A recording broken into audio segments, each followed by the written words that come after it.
လုံးဝဒီဘက်ကမပြောင်းလဲဘူးပေါ့အဲ့လေဆောင်းကပြောတယ်ကိုယ့်ရဲ့ဆောင်းအောက်မှာလည်းဘုရားကျောင်းရှိတာကိုဘုရားကျောင်းရှိတော့စံကြီးအဲ့တော့ကလည်းဒီမှာအလုံးမရှိသေးဘူးအလုံးမရှိသေးတော့2024ခုနှစ်ပေါ့အဲ့ဒီ2024ကုန်ကန်ဒီ12လပိုင်းမှာကိုကျဆောင်မှာစံကြီးညီမလေး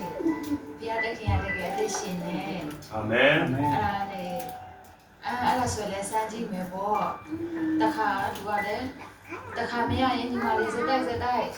ခေါ်ကြည့်စမ်းကြည့်ဟုတ်ပြီနှစ်ခါသုံးခါခေါ်ကြည့်တယ်ခေါ်ကြည့်တဲ့အခါမှာဘုရားသခင်ကဒီကိုတီတူကိုပေးတယ်ပေါ့တီတူကိုပေးအာမင် အဲ့ဒီ2025မှာဒီမှာ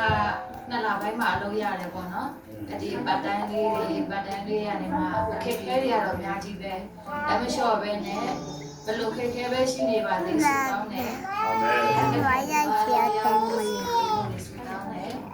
ပြီးတော့ဒီကိုယ့်ရဲ့စိတ်ကအရန်ဒေါသထွက်တဲ့စိတ်တွေကိုလည်းတင်ပြခွင့်ပြီး